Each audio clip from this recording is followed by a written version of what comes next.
Mungkin kamu pernah berpikir, mengapa beberapa orang terlihat kuat dan percaya diri, sementara orang lain terlihat rapuh dan lemah? Tahukah bahwa ada kebiasaan tertentu yang mungkin sering kita lakukan tanpa menyadarinya, dan ternyata itu sangat mempengaruhi cara orang lain melihat dan merespon kita? Pada video ini, kita akan belajar tentang beberapa hal yang perlu diwaspadai, karena itu akan membuatmu terlihat lemah di mata orang lain. Langsung saja, ayo kita mulai.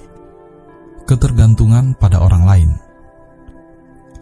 Ketergantungan pada orang lain seringkali menjadi jebakan yang menghambat perkembangan pribadi kita. Mari kita lihat secara mendalam, mengapa perilaku ini dapat membuat kita terlihat lemah. Seringkali dalam hubungan tertentu, kita merasa nyaman saat bergantung pada orang lain. Mungkin itu adalah pasangan hidup, keluarga, atau teman dekat. Namun ketika ketergantungan ini melebihi batas tertentu, kita bisa kehilangan kendali atas hidup kita. Ketergantungan pada orang lain menciptakan pola di mana kebahagiaan atau keberhasilan kita tergantung pada respon atau kehadiran orang lain. Ini akan menciptakan respon ketidakseimbangan kuasa di dalam hubungan dan dapat membuat kita terlihat lemah di mata orang lain. Seseorang yang terlalu bergantung pada pasangan hidup misalnya, mungkin akan menempatkan harapannya pada pasangan untuk menyediakan kebahagiaan dan kepuasan hidup. Ketika harapan ini tidak terpenuhi, mereka merasa hancur dan kehilangan arah. Kondisi ini membuat mereka terlihat tidak mandiri dan kurang mampu menghadapi tantangan hidup. Ketergantungan yang berlebihan mencerminkan ketidakmampuan kita untuk mandiri dan mengelola kehidupan kita sendiri. Orang-orang yang terus-menerus mencari dukungan eksternal tanpa berupaya untuk membangun kemandirian akan terlihat seperti individu yang tidak memiliki kendali atas kehidupan mereka sendiri. Bagaimana kita dapat mengatasi ketergantungan pada orang lain? Pertama, penting untuk meningkatkan kesadaran diri. Coba pahami alasan di balik ketergantungan ini, dan coba refleksikan apakah kita benar-benar membutuhkan dukungan eksternal atau bisa mengatasi situasi sendiri. Selanjutnya, bangun kemandirian. Mulailah dengan tanggung jawab kecil dan terus bergerak maju. Bangun kepercayaan diri dengan menghadapi tantangan tanpa perlu mengandalkan orang lain. Ini bukan tentang menolak bantuan, tetapi tentang menemukan keseimbangan yang sehat antara ketergantungan dan kemandirian. Dengan melepaskan ketergantungan yang membatasi, kita membuka pintu menuju kebebasan pribadi dan kemampuan untuk tumbuh sebagai individu yang kuat. Jadi, mari bersama-sama memahami dan melepaskan ketergantungan yang mungkin telah membayangi potensi sejati kita. Membicarakan kejelekan orang lain di belakang. Membicarakan kejelekan orang lain di belakang adalah kebiasaan yang dapat merusak hubungan sosial dan menciptakan atmosfer negatif. Mari kita telusuri dampaknya dan bagaimana kita dapat beralih ke arah yang lebih positif. Dalam interaksi sosial yang kompleks, seringkali kita terjerat dalam godaan untuk membicarakan kejelekan orang lain dari belakang mereka. Meski terkadang tampak tidak berbahaya, perilaku ini dapat merusak reputasi kita dan menghasilkan efek domino yang merugikan. Membicarakan kejelekan orang lain di belakang seringkali terjadi karena adanya kebutuhan untuk membangun rasa superioritas atau sekedar melepaskan ketidaknyamanan pribadi. Namun, dampaknya dapat sangat merugikan, baik untuk orang yang menjadi objek pembicaraan maupun untuk hubungan sosial secara keseluruhan. Kita cenderung merasa aman ketika berbicara di belakang orang, karena mereka tidak hadir untuk membela diri. Namun, ini menciptakan lingkungan di mana kepercayaan dan integritas menjadi taruhannya. Orang yang sering melibatkan diri dalam pembicaraan negatif dapat terlihat lemah, tidak dapat dipercaya, dan sulit bekerja sama. Membicarakan kejelekan orang lain akan menciptakan citra diri yang tidak positif. Orang yang sering terlibat dalam gosip negatif dan pembicaraan yang merugikan terlihat kurang dewasa, baik secara emosional dan cenderung menciptakan jarak sosial. Ini akan mengirimkan sinyal bahwa ketika tidak mampu membangun hubungan yang positif dan mendukung, pertama-tama kita perlu meningkatkan kesadaran diri terhadap perilaku kita. Coba pahami alasan, keinginan dibalik membicarakan kejelekan orang lain, dan refleksikan dampak negatif yang dapat dihasilkan. Selanjutnya, praktekkan empati. Cobalah untuk melihat situasi dari sudut pandang orang lain, dan fokus pada aspek positif daripada negatif. Beralih dari perilaku kritis ke mendukung dan membangun adalah kunci untuk merawat kepribadian positif. Dengan merawat kesadaran dan kebaikan hati, kita dapat membentuk lingkungan sosial yang lebih sehat dan membangun hubungan yang positif. Jadi, mari bersama-sama mengeksplorasi cara untuk menghindari jebakan, membicarakan kejelekan orang lain, dan menuju arah yang memupuk kebaikan dan dukungan. Ketiga, selalu berkata kasar terhadap hal kecil. Seringkali ketika kita selalu berkata kasar terhadap hal kecil, sebenarnya itu membuat kita tidak hanya merugikan hubungan sosial, tetapi juga menciptakan gambaran diri yang tidak menguntungkan. Mari kita telaah lebih dalam dampak dari kebiasaan ini dan bagaimana mengendalikan emosi kita untuk pertumbuhan pribadi yang matang. Ketika setiap kejadian kecil di kehidupan kita memicu reaksi yang kasar, itu bukan hanya masalah perilaku eksternal, tetapi juga mencerminkan keadaan emosional internal yang perlu diperhatikan. Berkata kasar terhadap hal kecil seringkali terkait dengan ketidakmampuan kita untuk mengendalikan emosi.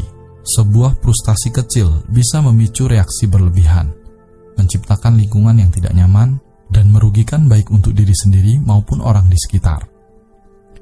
Perlu diakui bahwa setiap orang menghadapi tekanan dan tantangan sehari-hari. Namun ketika kita tidak mampu mengelola stres dengan baik, itu dapat berdampak pada cara kita berkomunikasi. Berkata kasar seringkali menjadi saluran pelepasan ketidaknyamanan internal. Reaksi kasar terhadap hal kecil dapat menciptakan citra diri yang tidak stabil dan kurang matang secara emosional. Orang yang selalu berkata kasar seringkali terlihat sulit dihadapi, sulit bekerja sama, dan kurang dapat diandalkan dalam situasi yang menantang, dan pastinya akan tampak lemah di mata orang lain. Langkah pertama untuk mengatasi ini adalah dengan cara meningkatkan kecerdasan emosional. Kenali pemicu-pemicu yang memicu reaksi kasar, dan kembangkanlah cara-cara untuk merespon dengan yang lebih baik. Ini melibatkan latihan kesadaran diri dan pengembangan keterampilan emosional. Membangun kemampuan untuk tetap tenang dalam situasi sulit adalah kunci untuk pertumbuhan pribadi yang matang. Dengan mengendalikan emosi dan merespon dengan bijak tantangan dalam keseharian, kita tidak hanya memperkuat hubungan sosial, tetapi juga membentuk citra diri yang lebih kokoh dan matang. Keempat, iri terhadap pencapaian orang lain. Merasa iri terhadap pencapaian orang lain bukan hanya menghambat hubungan sosial, tetapi juga merugikan perkembangan pribadi kita. Mari kita telusuri lebih dalam tentang dampak dari rasa iri dan bagaimana kita dapat mengubahnya menjadi sumber inspirasi untuk mencapai tujuan pribadi kita. Iri hati seringkali menjadi perasaan yang sulit untuk dihindari, tetapi ketika kita membiarkannya mengendalikan pikiran dan tindakan kita, itu dapat merugikan pertumbuhan pribadi kita. Rasa iri muncul ketika kita membandingkan diri sendiri dengan orang lain dan merasa kurang berhasil dan kurang beruntung. Seringkali ini bukan masalah terhadap orang lain, tetapi perasaan ketidakpuasan dengan diri sendiri yang memicu reaksi ini. Perbandingan sosial yang konstan melalui media sosial dan interaksi sehari-hari dapat memperkuat rasa iri. Melihat pencapaian orang lain seringkali menjadi cermin dan memperjelas ketidakpuasan kita terhadap kehidupan kita sendiri. Ketika kita membiarkan rasa iri menguasai pikiran dan tindakan kita, itu akan menciptakan atmosfer negatif di sekitar kita. Orang yang terus-menerus merasa iri seringkali terlihat tidak bisa merasakan sukacita untuk keberhasilan orang lain dan dapat memancarkan energi negatif. Untuk mengatasinya, pertama-tama kita perlu mengubah paradigma kita terhadap rasa iri. Alihkan fokus dari perbandingan terhadap orang lain ke peningkatan diri sendiri. Gunakan rasa iri sebagai motivasi untuk mencapai tujuan, bukan sebagai hambatan. Selanjutnya, kembangkan apresiasi terhadap pencapaian orang lain. Sadari bahwa setiap orang memiliki perjalanannya sendiri, dan keberhasilan seseorang tidak mengurangi peluang dan potensi diri kita sendiri. Dengan mengelola rasa iri secara positif, kita tidak hanya membuka pintu untuk pertumbuhan pribadi yang lebih besar, tetapi juga menciptakan lingkungan yang positif di sekitar kita.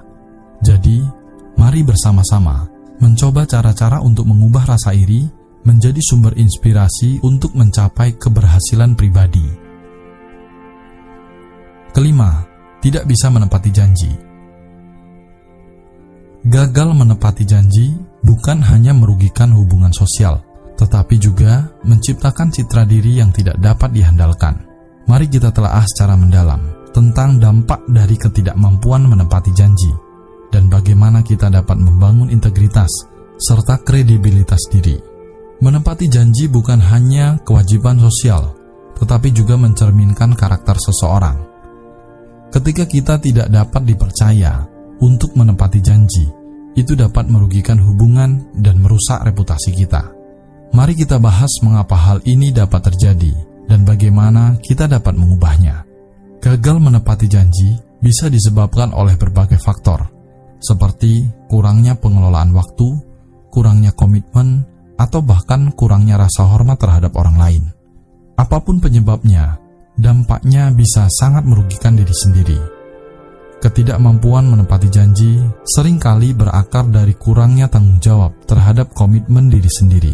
Mungkin kita terlalu optimis dengan jadwal kita, atau tidak memprioritaskan janji yang telah kita buat. Orang yang tidak dapat dipercaya untuk menepati janji seringkali dianggap tidak dapat diandalkan. Ini dapat menciptakan ketidakpastian di sekitar kita, dan orang-orang mungkin ragu untuk bergantung pada kita dalam situasi penting. Tentu, orang yang seperti ini akan terlihat lemah di mata orang lain. Untuk mengatasinya, pertama, kita perlu meningkatkan keterampilan manajemen waktu. Pahami keterbatasan kita, dan berkomitmenlah hanya pada janji yang dapat kita penuhi. Ini melibatkan realistis dalam mengatur prioritas dan menyusun jadwal. Selanjutnya, pertimbangkan untuk berkomunikasi dengan jelas. Jika kita merasa tidak bisa menepati janji, lebih baik memberitahu orang yang bersangkutan sebelumnya dan mencari solusinya bersama. Komunikasi terbuka dapat membantu membangun kepercayaan dengan meningkatkan integritas dan kredibilitas. Melalui kemampuan untuk menepati janji, kita bukan hanya membangun hubungan yang lebih kuat, tetapi juga menciptakan fondasi untuk keberhasilan pribadi dan profesional yang lebih besar. Jadi, mari bersama-sama mencoba cara-cara untuk mengubah ketidakmampuan menepati janji menjadi langkah untuk menuju integritas yang kokoh. Itulah 5 kebiasaan yang harus dihindari, karena itu dapat menunjukkan kita terlihat lemah di mata orang lain. Dan mari praktekkan cara-cara untuk mengatasinya, sehingga kita mampu mengubah diri kita menjadi pribadi yang lebih baik dan lebih kuat. Dari video ini, kita telah belajar tentang bahaya ketergantungan terhadap orang lain, bahaya membicarakan kejelekan orang lain di belakangnya, bahaya berperilaku kasar terhadap hal-hal kecil, bahaya memiliki rasa iri terhadap pencapaian orang lain, dan bahaya jika kita memiliki ketidakmampuan dalam menepati janji. Karena 5 hal itu yang akan membuat dirimu terlihat lemah dan tidak berguna di mata orang lain. Langkah berikutnya ada pada kita masing-masing. Apakah kita akan selamanya terlihat lemah dan tidak berguna di mata orang lain atau tidak? Jawabannya ada pada kita sendiri. Semoga video ini bermanfaat. Sabe sata bawantu sukitata, semoga semua makhluk hidup berbahagia.